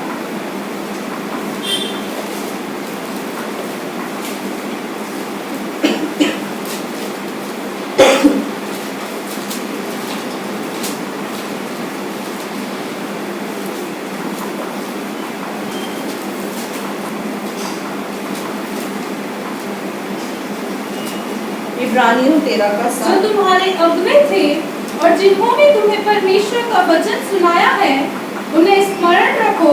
जो तुम्हारे अगुवे थे, यानी जो तुम्हारे अगुवे हैं, जिन्होंने तुम्हें परमेश्वर के वचन को सुनाया है, जो निरंतर परमेश्वर का वचन आप लोगों को सुना रहे हैं, सिखा रहे हैं, उनके विषय में लिखा हुआ है उन्हें स्मरण रखो, उन्हें याद रखो। आगे, और ध्यान से उनके चाल चलन का अंत देखकर उनके विश्वास का अनुसरण करो। यहाँ पर लिखा हुआ है ध्यान से उनके चाल चलन का अंत देखकर उनके विश्वास का अनुकरण करो। मेरे प्रियो, यहाँ पर परमेश्वर के वचन में बहुत से परमेश्वर के दास हैं, नबी है, अगुवे हैं, जिनके बारे में हम सीख सकते हैं। हम पौलुस के बारे में देख सकते हैं, पतरस के बारे में देख सकते हैं, और भी बहुत सारे नबी हैं जिनके विषय में बाइबल में लिखा हुआ है। मरियम के विषय में हम देख सकते हैं, दबोरा, एस्तर के विषय में हम देख सकते हैं। बहुत सारे दास, दासी और नबी परमेश्वर के वचन के अंदर है। यहाँ पर लिखा हुआ है हम उनके चाल चलन को देखें, उनके अंत को देखें और उनका अनुकरण करें। देखें, उनकी कोशिश करें कि उनके जैसा हम बने। जिस प्रकार हम यहाँ पर फिलिप्पुस को देख रहे हैं कि किस प्रकार वो परमेश्वर की आज्ञा को मानकर, परमेश्वर की आवाज को सुनकर कंदाकी के मंत्री के पास जा रहा है, किस प्रकार कंदाकी के मंत्री नम्र और दीन है, उसी प्रकार मेरे प्रियो इनका क्या करना है? इनके अंत को देखकर विश्वास का अनुकरण करना है। किस बात का अनुकरण करना है? कि परमेश्वर ने इनके जीवन के अंदर अद्भुत कार्यों को किया, इनके स्वभाव, इनके चाल चलन को देखकर परमेश्वर प्रसन्न हुआ और परमेश्वर ने इनको आशीषों से भरा। क्योंकि परमेश्वर का वचन इब्रानियों 13:8 में लिखा हुआ है कि परमेश्वर आज कल युगानुयुग एक सा परमेश्वर है, वो कभी बदलने वाला परमेश्वर नहीं है। इसके बाद ही आयत लिखी हुई है कि वो कभी बदलने वाला परमेश्वर नहीं है। अगर वो कल अपने दासों के लिए चमत्कार कर सकता है, अगर वो कल लाल समुद्र को 2 भाग कर सकता है, तो वो आज भी कर सकता है। जरूरत है हमारे विश्वास की। मेरे प्रियो, लाल समुद्र 2 भाग उन लोगों के लिए होता है जिनके अंदर विश्वास हो। परमेश्वर हमसे कुछ नहीं चाहता, परमेश्वर हमसे विश्वास और आज्ञा पालन को चाहता है। हालेलुया। क्योंकि परमेश्वर का वचन इस बात को सिखाता है कि विश्वास बिना हमें से प्रसन्न नहीं कर सकते। और यहाँ पर लिखा हुआ है कि उनके विश्वास का अनुकरण करें, कि किस प्रकार का विश्वास उनका था। शद्रक, मेशक, अबेदनगो आग की भट्टी के अंदर चले गए, ये उनका विश्वास था। दानियल को शेरों की मांदों के अंदर डाल दिया गया, लेकिन उसने उफ तक नहीं करी, ये उसका विश्वास था। क्या आग उनको जला सकी? क्या शेर दानियल को खा गए? नहीं, क्योंकि उनका विश्वास। इसीलिए परमेश्वर का वचन कहता है कि विश्वास का अनुकरण करो, विश्वास के धनी बनो, क्योंकि परमेश्वर को बिना विश्वास के हम प्रसन्न कदाचित नहीं कर सकते। हालेलुया। इब्रानियों 13:17। अपने अगुवों की आज्ञा मानो, अपने अगुवों की आज्ञा मानो और उनके अधीन रहो, और उनके अधीन रहो। यहाँ तो उल्टा सिस्टम है। इस कलीसिया की बात नहीं कर रही, लेकिन सिस्टम उल्टे ही चल रहे हैं आजकल। क्या उल्टा सिस्टम है? अगुवे को अधीन रहना पड़ता है बच्चों के। कलीसिया के जो बच्चे हैं उल्टा अगुओं को अधीन रहना पड़ता है। लेकिन बाइबल अलग ही सिखाती है। बाइबल में लिखा हुआ है कि अपने अगुओं की आज्ञा को मानो, उनके अधीन रहो, उनको जवाब मत दो, उनसे उल्टी बात मत करो। हो सकता है मेरे प्रियो प्रभु के दास दासी या प्रभु के जो नबी हैं, शिक्षक हैं, वो नम्र हो, आपकी कही हुई बात को वो रिटर्न बैक या उल्टा आपको कुछ आंसर ना करें, लेकिन आपके बोलने की वजह से उनको हर्ट हो सकता है, उनको दुख पहुंच सकता है। इसीलिए बोलने से पहले हम सोचें कि हम किससे बात कर रहे हैं।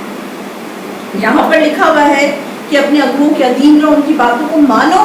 आगे, क्योंकि वे उनके समान तुम्हारे प्राणों के लिए जागते रहते हैं। ये उनके समान तुम्हारे प्राणों के लिए, आत्मिक तुम्हारी आत्मा के लिए जागते रहते हैं, जिन्हें लेखा देना पड़ेगा। जिन्हें लेखा देना पड़ेगा। मेरे प्रियो जो प्रभु के दास हैं, प्रभु की दासियां हैं, जो प्रभु के नबी हैं, शिक्षक हैं, सिखाने वाले हैं, उनको लेखा देना पड़ेगा। आगे, वे ये काम आनंद से करें, वे ये काम आनंद से करें। हालेलुया। न कि ठंडी सांस ले लेकर, न कि ठंडी सांस ले लेकर। अगुओं को जो लेखा देना है मेरे प्रियो, वो परमेश्वर को देना है। आप उनका न्याय ना करें, हम परमेश्वर के लोगों का न्याय ना करें। परमेश्वर उनका न्याय अपने आप करेगा, क्योंकि लेखा परमेश्वर को देना होगा। और ठंडी सांस भरकर अगुवे सेवा नहीं कर सकते। आनंद के साथ, हर्ष के साथ, खुशी के साथ आधी रात को भी उठना पड़े तो अगुवे की जिम्मेदारी बनती है कि वो उठेगा, क्योंकि वो हमारे आत्मा के लिए जागते रहते हैं, प्राणों के लिए जागते रहते हैं। वो हमारे प्राण की चिंता करते हैं, इस बात की चिंता करते हैं कि इनका प्राण कहीं अधोलोक में ना चला जाए, नरक के अंदर इनको, नरक की आग में न जाना पड़े। यही कारण है कि हम आपकी आत्मा की चिंता करते हैं। सिखाने वाला अगुआ आपकी आत्मा की चिंता करता है, इसीलिए आपको बोलता है बाइबल पढ़ो, इसीलिए बोलता है आराधना करो, इसीलिए बोलता है कलीसिया में आओ। लेकिन हम अपने मर्जी के मालिक हैं, हम किसी की नहीं सुनते और क्या सोचते हैं हम बादशाह हैं। हम किसी की नहीं सुनते और क्या सोचते हैं हम तो सब बादशाह हैं, हमें जो अच्छा लगेगा हम वही करेंगे। आगे बेटा, कंप्लीट हो गया। क्योंकि इस दशा में तुम्हें कुछ लाभ नहीं, इस दशा में तुम्हें कुछ भी लाभ नहीं पहुंच सकता। हालेलुया। आगे, पहला तीमुथियुस 5:17।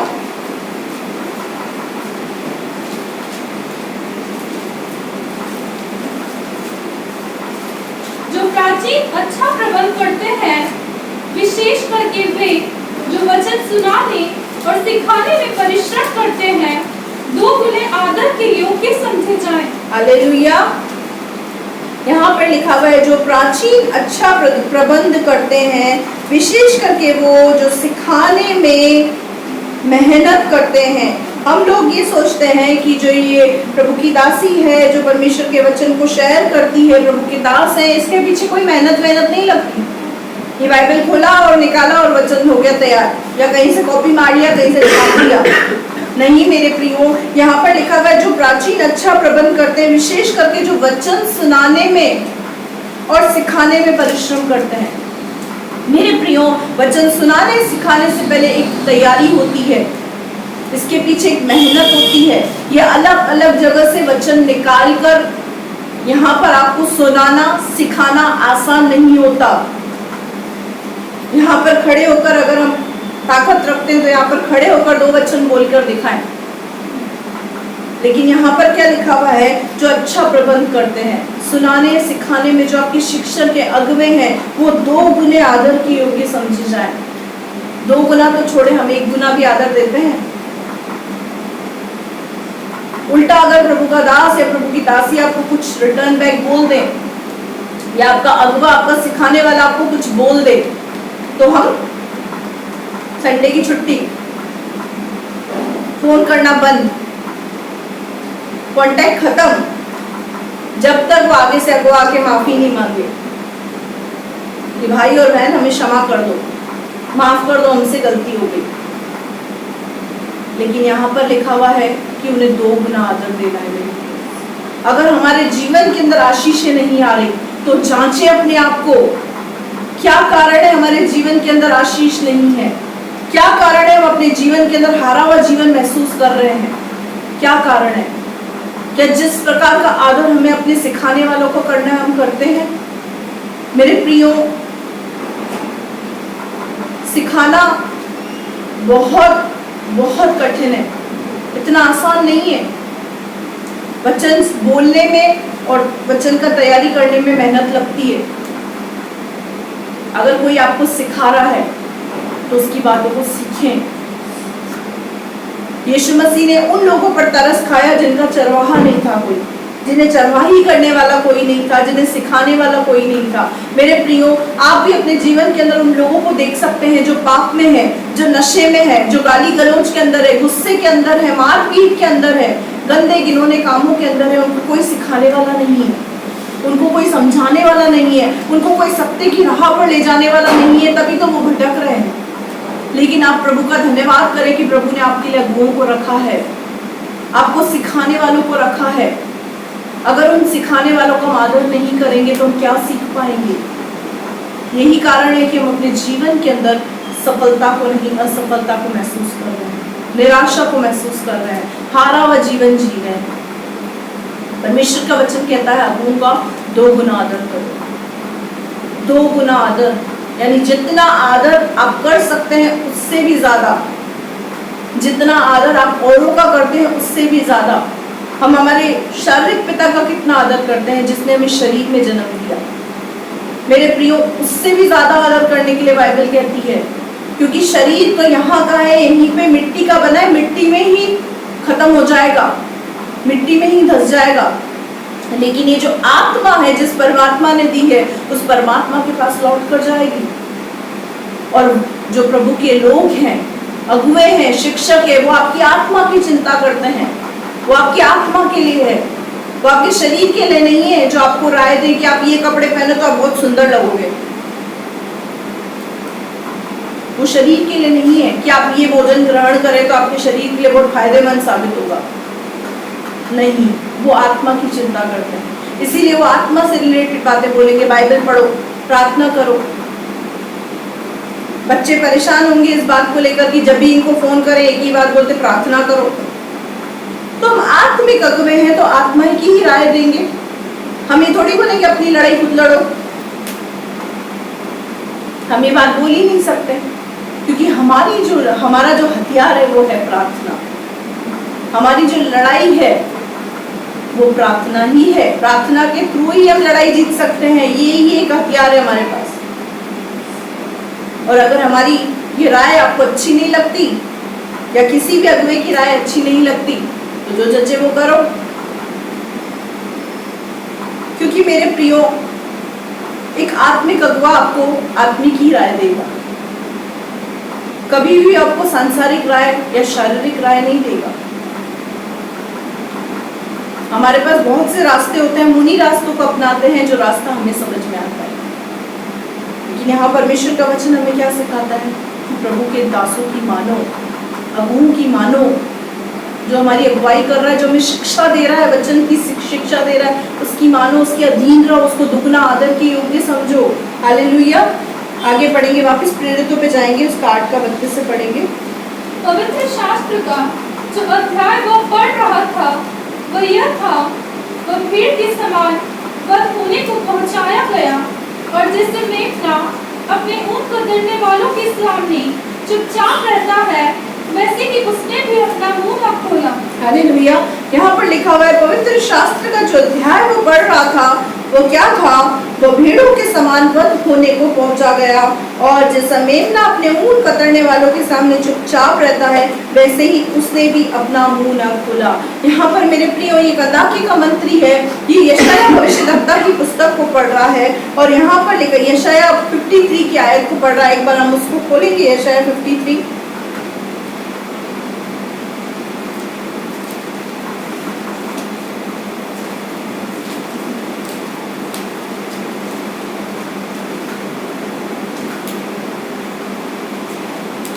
यहाँ से पढ़े बेटा, 7 बार।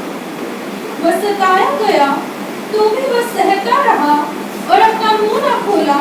जिस प्रकार भेड़ वध होने के समय और भेड़ी ऊँट कुतरने के समय चुपचाप शांत रहती है, वैसे ही उसने भी अपना मुंह न खोला। ये सेम आयत वहां पर वो पढ़ रहा है, कौन? कनाके का मंत्री खोजा। वो इस आयत को पढ़ रहा है, यशायाह भविष्यद्वक्ता की पुस्तक को वो पढ़ रहा है और उसे समझ में नहीं आ रहा। आगे, उसकी दीनता में उसका न्याय नहीं होने पाया, उसके समय के लोगों का वर्णन कौन करेगा? उसकी दीनता में उसका न्याय नहीं हो पाया। यहाँ पे लिखा हुआ उसकी दीनता में उसका न्याय नहीं हो पाया और उसके समय के लोगों का वर्णन कौन करेगा।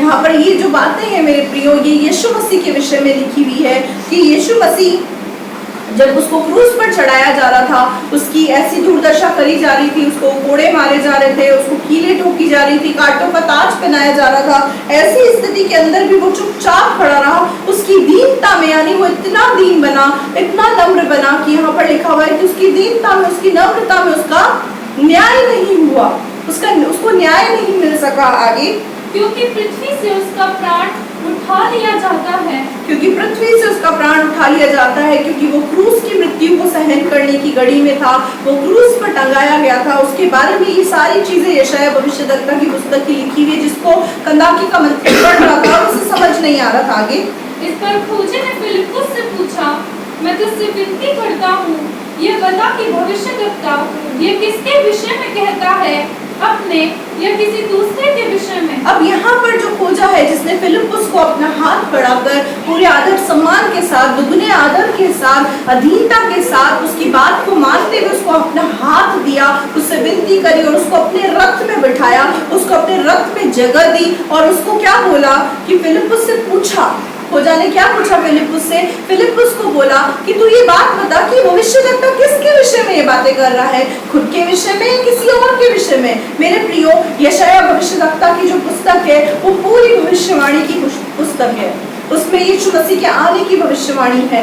यशायाह भविष्यद्वक्ता की जो पुस्तक है, उस पुस्तक में आज के समय की भी जो भविष्यवाणी की गई है कि अकाल पड़ेगा और इस तरीके की बातें होंगी, जो बीते दिनों मैंने सिखाया भी है कलीसिया के लोगों को कि ये जो कोरोना वायरस आया है उसकी भविष्यवाणी कई हजारों साल पहले हो चुकी है कि पृथ्वी पर से कुछ ही लोग रह जाएंगे, भारी अकाल पड़ेगा, भारी महामारी आएगी। और ये सारी चीजें यशायाह भविष्यद्वक्ता ने कई हजारों साल पहले अपनी पुस्तक के अंदर कही और वो बातें आज हम पूरी होते देख रहे हैं। उसी प्रकार से यीशु मसीह के आगमन की भविष्यवाणी, यीशु मसीह के आने की भविष्यवाणी भी बहुत समय पहले हो चुकी थी और बहुत समय पहले जो भविष्यवाणी थी वो भविष्यवाणी की पुस्तक को ये पढ़ रहा है और ये पूछ रहा है फिलिप्पुस से कि किसके विषय में बात कर रहा है। आगे, तब फिलिप्पुस ने अपना मुंह खोला और इसी शास्त्र से आरंभ करके उसे यीशु का सुसमाचार सुनाया। हालेलुया। तब फिलिप्पुस ने क्या किया? अपना मुंह खोला।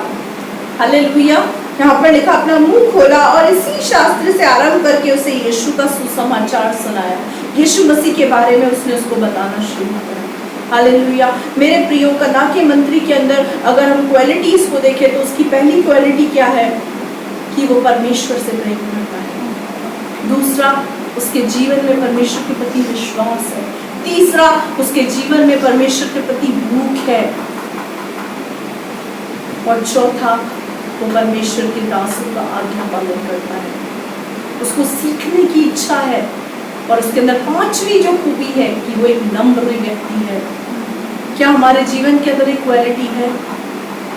मेरे प्रियो, मंत्री होने के बावजूद उसके पास आराधनालय जाने का समय है। हम मंत्री से भी बड़े हैं, हम VIP हैं, हमारे पास समय नहीं है आराधनालय जाने का, हमारे पास समय नहीं है बाइबल पढ़ने का, प्रार्थना करने का। मेरे प्रिय, समय नहीं, हमारे पास मन नहीं है। आज के बाद ये ना कहें, हमें कोई व्यक्ति अगर ये बात बोलता है कि मेरे पास समय ही नहीं है, समय ही नहीं मिलता है, मैं तुरंत समझ जाती हूँ कि इसका मन ही नहीं है। मैं तुरंत उस बात को समझ जाती हूँ, क्योंकि जिसका मन होता है मेरे प्रियो, समय अपने आप निकल आता है। समय को मैनेज करना हमारे हाथ में है। हालेलुया। वक्त को मैनेज करना हमारे हाथ में। परमेश्वर ने हमें 24 घंटे दिए हैं, ऐसा हो ही नहीं सकता कि इस 24 घंटे में से समय ना निकले। हम मंत्री से भी ज्यादा बिजी हैं, ये देश का मंत्री है, राज्य का मंत्री नहीं है, ये देश का मंत्री है। उसके बावजूद इसके पास मन भी है, समय भी है, और अपने व्यस्त समय में से समय निकालने का मन है, तभी इसने समय को निकाला है। ये अपने उस समय को भी बर्बाद नहीं कर रहा है जो वो अपने आराधनालय से लेके घर की ओर जा रहा है, उस समय को भी बर्बाद नहीं कर रहा। मैं ये नहीं कह रही कि अगर आप बाइक चला रहे हैं तो बाइबल पढ़ते जाए, मैं ये नहीं कह रही कि यहाँ से कुछ लोग ऐसे हैं कि टशन में आ जाएं और बाइक उठाएं और पढ़ते जाएं और ऐसे करके पढ़ते जाएं और डायरेक्टली ऊपर पहुंच जाएं। हमें वो नहीं करना है, लेकिन मैं आपको प्रभु के लिए समय निकालना सिखा रही हूँ कि किस प्रकार ये मंत्री अपने समय को, ये रथ में बैठा है, रथ इसको नहीं चलाना है, ये बैठा है। कई बार हम अपने बस के अंदर, ट्रेन के अंदर बहुत लंबी यात्राओं को पढ़ते हैं, 2-2, 3-3, 5-5, 6-6 घंटे की, एक दिन की यात्रा को पढ़ते हैं। उस दौरान क्या हमारा मन करता है कि हम परमेश्वर के वचन को खोलकर पढ़ें? इस समय के अंदर ये जो समय हमको मिला है, हम सिर्फ बैठे हैं, हम उसको पढ़ें। यहाँ पर इसके जीवन को हम देख रहे हैं। और अभी क्या कर रहा है? फिलिप्पुस से पूछ रहा है कि किसके विषय में बातें हो रही है। आगे फिलिप्पुस ने उसको मुंह खोल करके क्या किया? इसी शास्त्र से, यानी यशायाह भविष्यद्वक्ता की पुस्तक से लेकर ही उसको यीशु मसीह के आने का सुसमाचार सुनाया। यीशु मसीह के बारे में बताना शुरू किया। आगे मार्ग में चलते चलते वे किसी जल की जगह पहुंचे, तब खोजे ने कहा, देख यहाँ जल है, अब मुझे बपतिस्मा लेने में क्या रोक है? हालेलुया। यहाँ पर लिखा है मार्ग में चलते चलते ये जल के किनारे आकर पहुंचे। एक जगह, एक कुंड इनको मिला रेगिस्तानी इलाके के अंदर, और वहां पर आकर ये पहुंचे। तो अब वहां पर वो उसको क्या बोल रहा है? खोजा उसको क्या कह रहा है? देख यहाँ जल है, अब मुझे बपतिस्मा लेने में क्या रोक?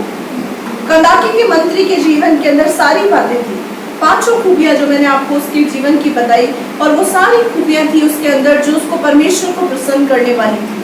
वो परमेश्वर के अगुओं का आदर भी करता, वो सिखाने वालों को आदर भी करता था, लोगों को आदर करता था, परमेश्वर के नबियों का आदर भी करता था, परमेश्वर के प्रति प्रेम भी था, मुख प्यास भी थी, आज्ञा पालन भी था, नम्रता, दीनता भी थी। उसके अंदर सारी क्वालिटी थी। बस एक चीज की उसके अंदर कमी थी, वो था बपतिस्मा। अब मेरे प्रियो, बपतिस्मे के बारे में मैंने बहुत बार बताया है कि बपतिस्मा धर्म परिवर्तन नहीं है। पहली बात, कई बार हम लोग कलीसिया जाते हैं और किसी को बताते हैं कि हम लोग कलीसिया जा रहे हैं, हम चर्च जा रहे हैं, तो सामने वाले व्यक्ति का रिएक्शन होता है, नहीं वहां मत जाना, धर्म परिवर्तन कर देंगे। अब धर्म परिवर्तन साहब कैसा होता है वो हमें बताएंगे आप थोड़ा? मैं सामने वाले व्यक्ति से यही पूछती, धर्म परिवर्तन कैसा होता है? हम लोग धर्म के बारे में नहीं जानते कि एग्जैक्टली धर्म का मतलब क्या होता है। व्यवस्था विवरण 6:25 के अंदर लिखा हुआ है। हम एक बार उस आयत को पढ़ेंगे।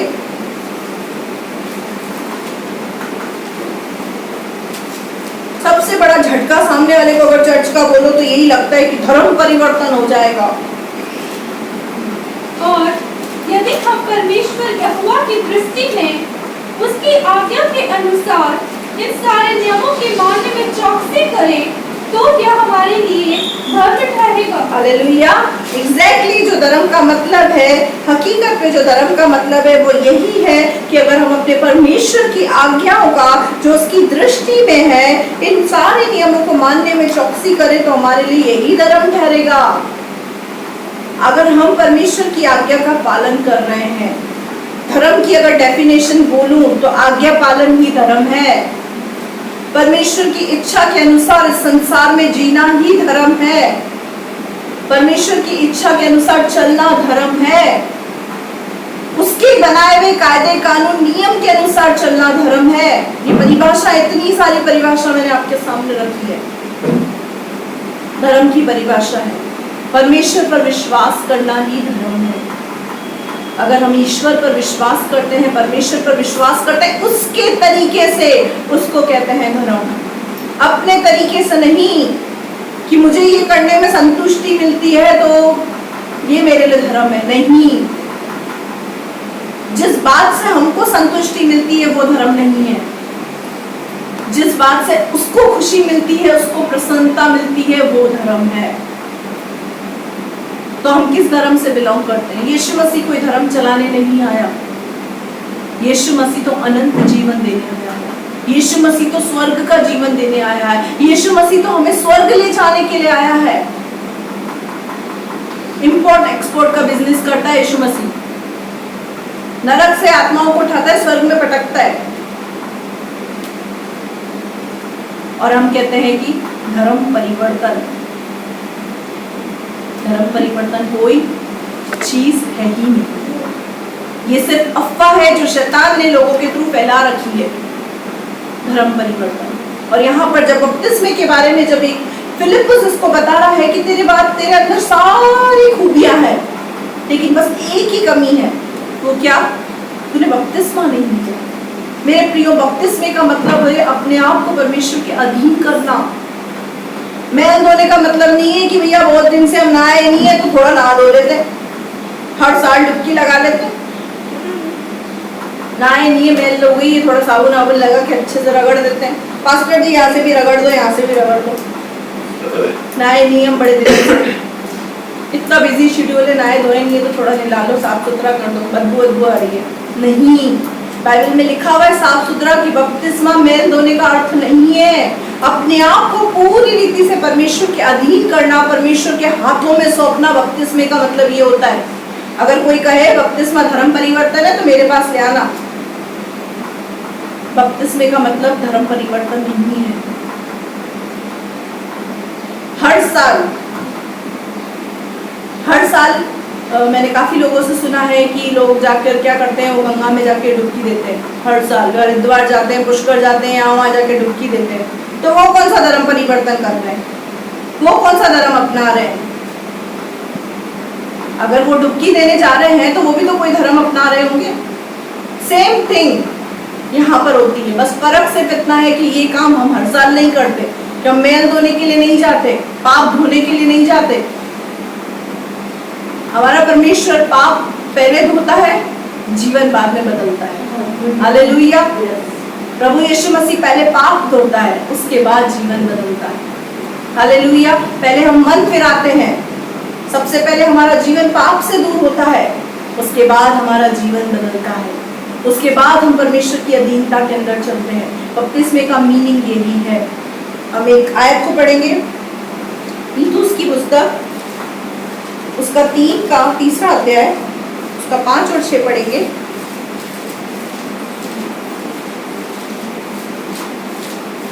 तीतुस 3 का 5 और 6।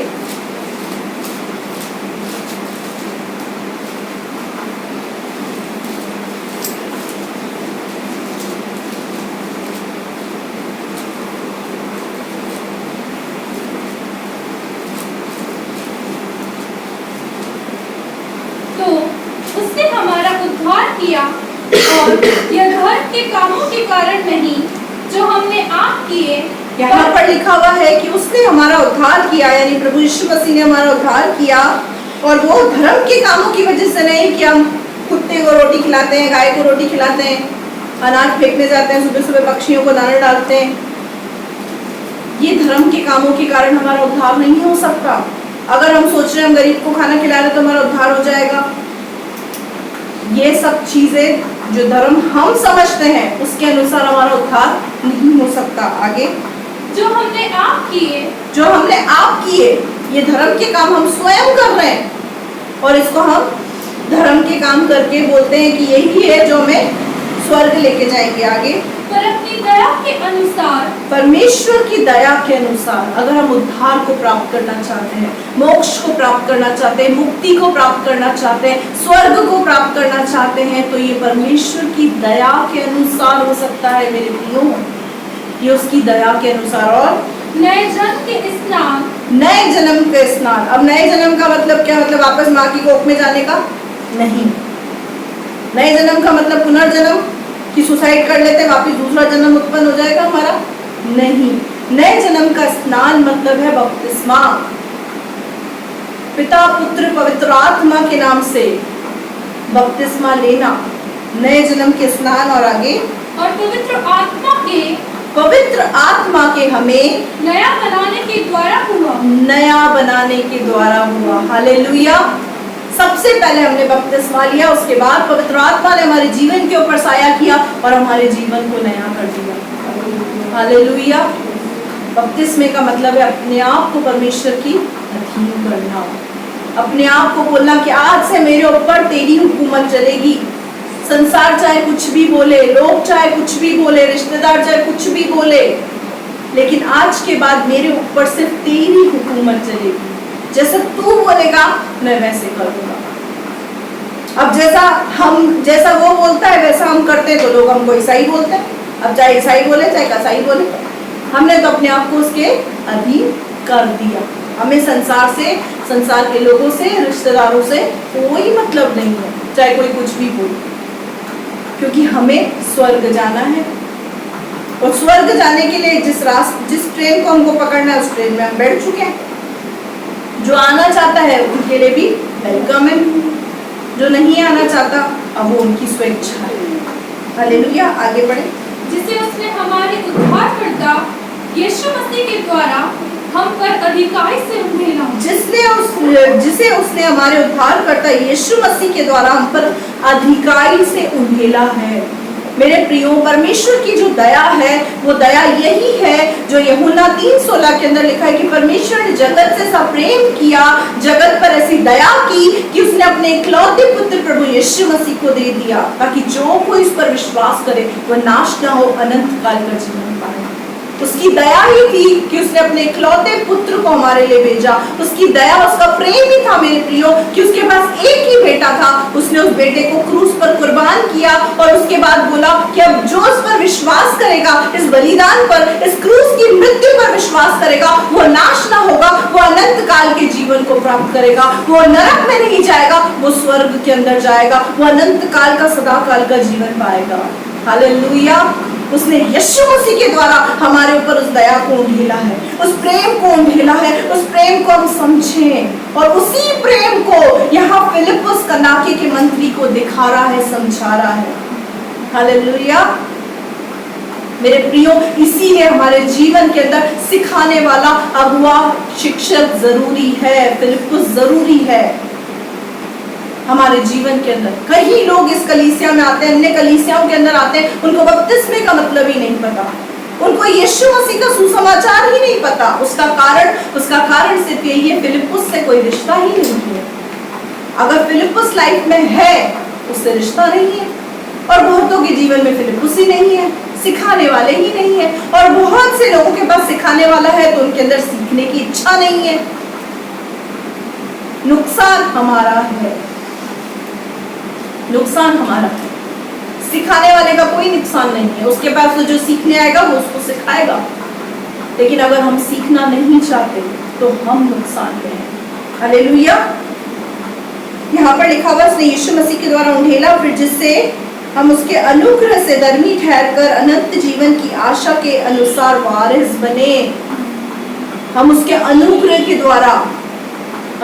द्वारा मेरे प्रियो हम धर्मी ठहर सकते हैं। यीशु मसीह पर विश्वास करने के द्वारा हम धर्मी ठहरते हैं। यीशु मसीह को अपनाने के द्वारा हम धर्मी ठहरते हैं। नए जन्म के द्वारा हम धर्मी ठहरते हैं। और अगर हम स्वर्ग का वारिस बनना चाहते हैं तो एडमिशन बहुत जरूरी है। बपतिस्मा स्वर्ग के अंदर एडमिशन है। बपतिस्मे का मतलब होता है एडमिशन।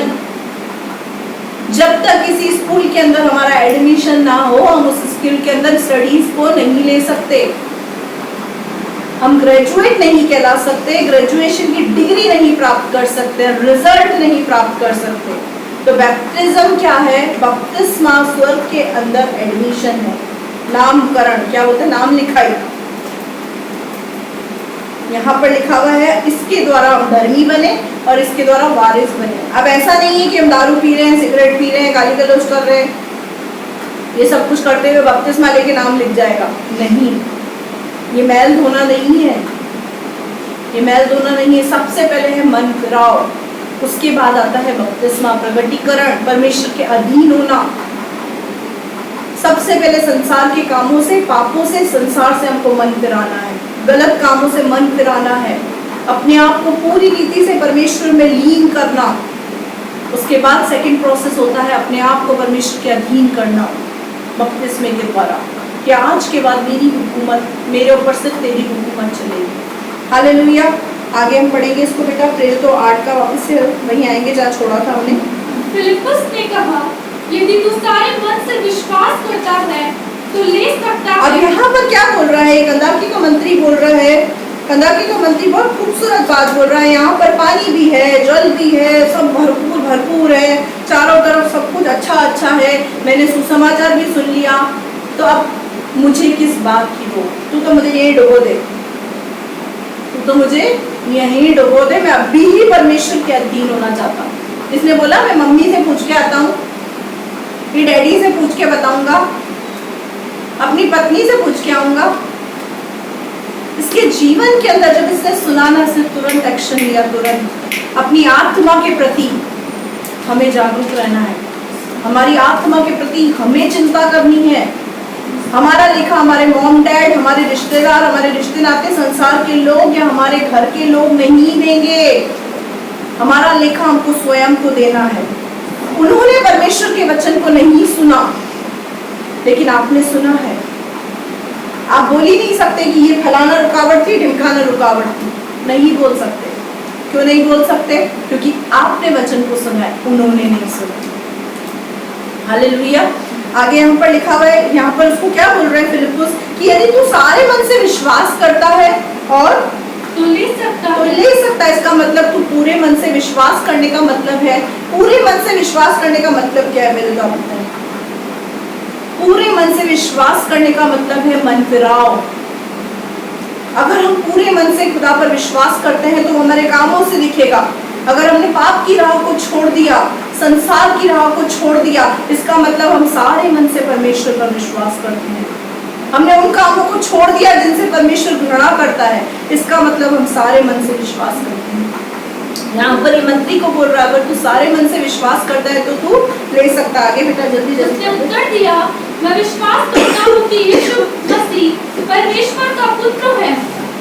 अब यहाँ पर क्या बोल रहा है? मैं इस बात पर विश्वास करता हूँ कि यीशु मसीह परमेश्वर का पुत्र है। आगे तब उसने रथ खड़ा करने की आज्ञा दी और फिलिप्पुस और खोजा दोनों जल में उतर पड़े और उसने खोजा को बपतिस्मा दिया। हालेलुया। वो दोनों जल में उतर पड़े और उसने पिता पुत्र पवित्र आत्मा के नाम से उसको बपतिस्मा दिया।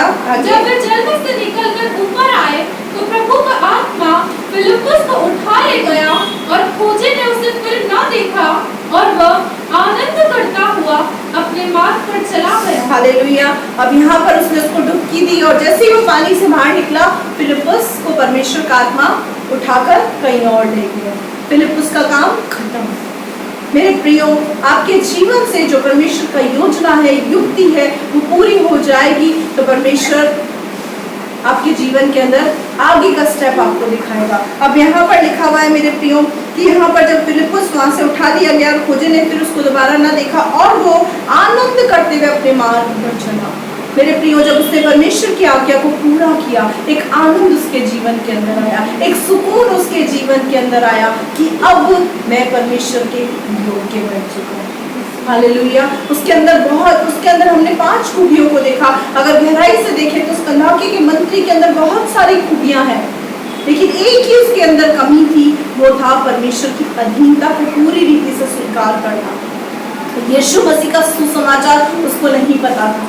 उसने सुसमाचार सुना, सुनते ही तुरंत मन फिराया और तुरंत ही उसने आज्ञा पालन किया और उसके जीवन के अंदर एक बड़ा आनंद आया और वापस से वो कहाँ चला गया?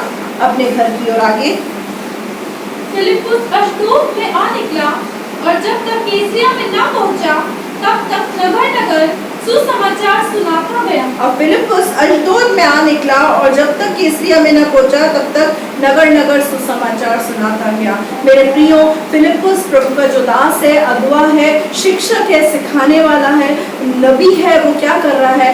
आगे को अपने मार्ग की ओर चला गया और औरों को सिखाने और समझाने में लग गया। हालेलुया।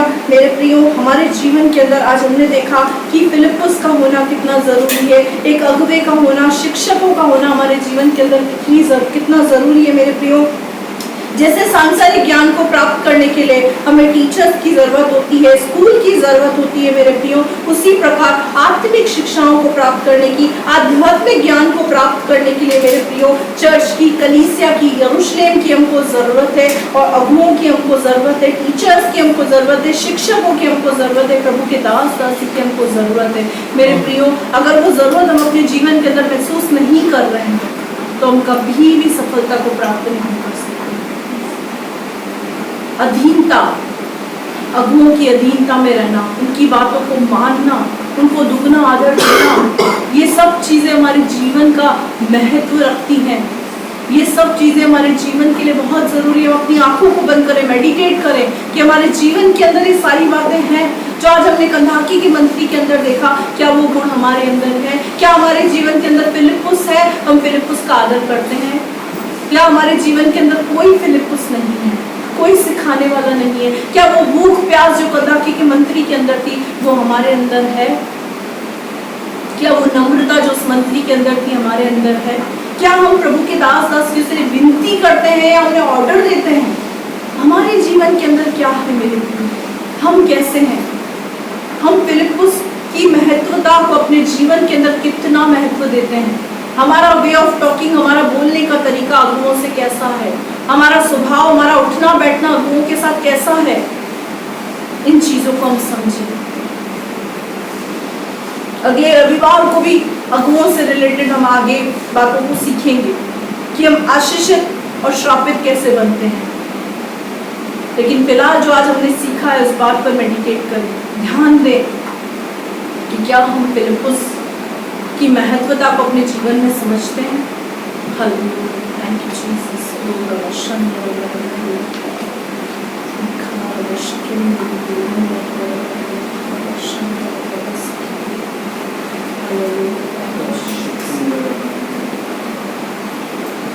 आइए हम अपनी आंखों को बंद करेंगे, परमेश्वर के सम्मुख अपने सरों को झुकाएंगे। आप प्रभु ने वचन के द्वारा जो हमसे बोला, हमसे बात किया, पवित्र आत्मा की अगुवाई के साथ परमेश्वर ने हमसे जो बातचीत की, उस वचन पर हम मेडिटेट करेंगे।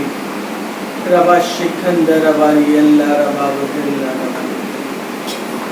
पवित्र आत्मा आपका धन्यवाद करते हैं, तहे दिल से शुक्रगुजार करते हैं बहुत सुंदर वचन के लिए आपका धन्यवाद करते परमेश्वर। फिलिप्पुस का जो जीवन था प्रभु, उस रीति से प्रभु इस कलीसिया के हर एक बच्चे का जीवन बन जाए खुदावन। प्रभु उनके जीवन में परमेश्वर सिर्फ और सिर्फ खोज आपकी बन जाए खुदावन। जैसे फिलिप्पुस परमेश्वर खुदावन आपकी खोज में था प्रभु जी, खुदावन उस प्यारे परमेश्वर, खुदावन प्यारे परमेश्वर एक मंत्री होने के नाते परमेश्वर, खुदावन प्यारे परमेश्वर प्रभु उसके अंदर एक खोज थी प्रभु जी। वो प्यारे परमेश्वर आपको पाना चाहता, वो आपके प्यारे परमेश्वर कलाम की मेडिटेशन को लेना चाहता था प्रभु। आपका जो प्यारे परमेश्वर कलाम, पवित्र कलाम को परमेश्वर, वो प्यारे परमेश्वर गहराई से जानना चाहता था प्रभु। प्यारे परमेश्वर ऐसी भूख और प्यास प्रभु यीशु के नाम से इस कलीसिया के हर एक बच्चों के जीवन में आने पाए। खुदावन आपकी दया, आपकी करुणा को चाहते। मेरे भाई और बहन, ये समय है, ये समय लौट के नहीं आएगा। एक समय ऐसा होगा जब आप चाहेंगे कि वो समय मेरे पास लौट के आए, परंतु नहीं आ पाएगा। मेरे प्रिय भाई और बहनों, परमेश्वर के सम्मुख अपने घुटनों को टेके, परमेश्वर से प्रार्थना करें। प्रभु आपके अंदर आज ऐसा कार्य करना चाहते हैं। प्रभु आज आपको उस मंत्री के समान ऐसा जीवन देना चाहते हैं, उस मंत्री से बढ़कर जीवन देना चाहते हैं। प्रभु आज आपको आत्मिक और स्पिरिचुअल लाइफ में और आध्यात्मिक जीवन में आपको बढ़ोतरी के स्तर पर ले जाना चाहते हैं। अपने जीवन के लिए परमेश्वर से प्रार्थना करें। अपनी आस प्रभु के दास और अगुओं पर न लगाएं, उनका आदर अवश्य करें, परंतु अपनी आशा को उन पर न लगाकर परंतु परमेश्वर की ओर लगाएं, जिसने आपको और मुझे जीवन दिया है, जिसने आपको और मुझे पल पल की सांसें और हर वक्त संभाला है। पिछले दिनों की हर एक घड़ी में, हर एक समस्या में, हर एक समस्या का समाधान परमेश्वर ने हमारे जीवन में दिया है। उस परमेश्वर पर अपनी आशा को लगाएं। अवश्य आपके जीवन में कुछ ऐसी परिस्थितियां हैं जो आपके पास उनका मार्ग नहीं है। वो इसलिए है क्योंकि आपका आत्मा का जीवन नहीं है। आप एक सांसारिक जीवन को व्यतीत करते हैं, परंतु आप अपने जीवन को स्पिरिचुअल लाइफ, अपनी आत्मिक और आध्यात्मिक जीवन को व्यतीत नहीं करते। अपने जीवन को आत्मा की हुजूरी में ले जाए। पवित्र आत्मा आपसे सिखाना चाहते हैं, आपसे बात करना चाहते हैं।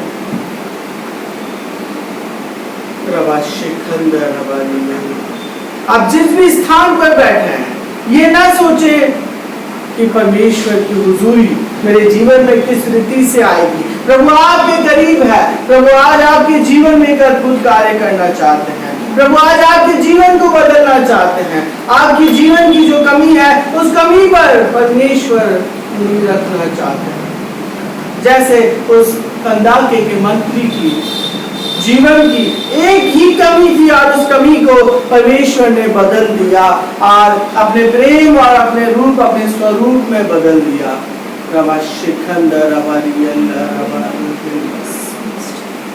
प्रभु हम आपसे प्रार्थना करते हैं इस YouTube चैनल के द्वारा प्रभु जी, जो लोग परमेश्वर आपके कलाम को सुनते हैं प्रभु, यीशु के नाम से आशीष आने उनका जीवन परमेश्वर जैसा आप चाहते हैं वैसा ही बन जाए। आपकी हुजूरी में उनका जीवन आने पाए। आदर महिमा मान सम्मान आपको देकर आपने इस प्रार्थना को सुना, धन्यवाद करते यीशु के नाम से मांगते हैं, आमीन।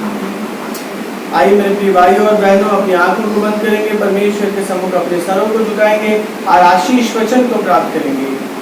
पिता परमेश्वर का प्रेम, प्रभु यीशु मसीह का अनुग्रह और पवित्र आत्मा की सहभागिता आपके और हमारे साथ सदैव बनी रहे। हम सब कहें आमीन। आशीर्वाद को प्राप्त करें, यहोवा तुम्हें आशीष दे और तुम्हारी रक्षा करे। यहोवा अपने मुख का प्रकाश तुम पर चमकाए और तुम पर अनुग्रह करे।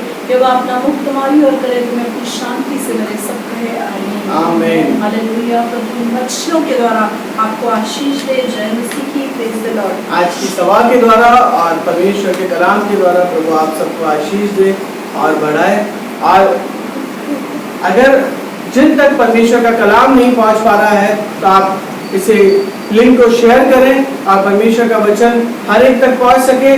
और अगर आप कुछ सुझाव देना चाहते हैं तो कमेंट बॉक्स में जाकर आप सुझाव दें, जैसा हम उनको पढ़कर और अगर कुछ इसमें परिवर्तन करना चाहिए तो हम वो कर सकें। और अगर आपको परमेश्वर के वचन ने आशीषित किया है, ब्लेसिंग किया है, तो आप कमेंट बॉक्स में जाके परमेश्वर की महिमा के लिए, हमारी महिमा के लिए नहीं, परमेश्वर की महिमा के लिए कमेंट्स करें। और प्रभु आप सबको आशीष दे। जय मसीह।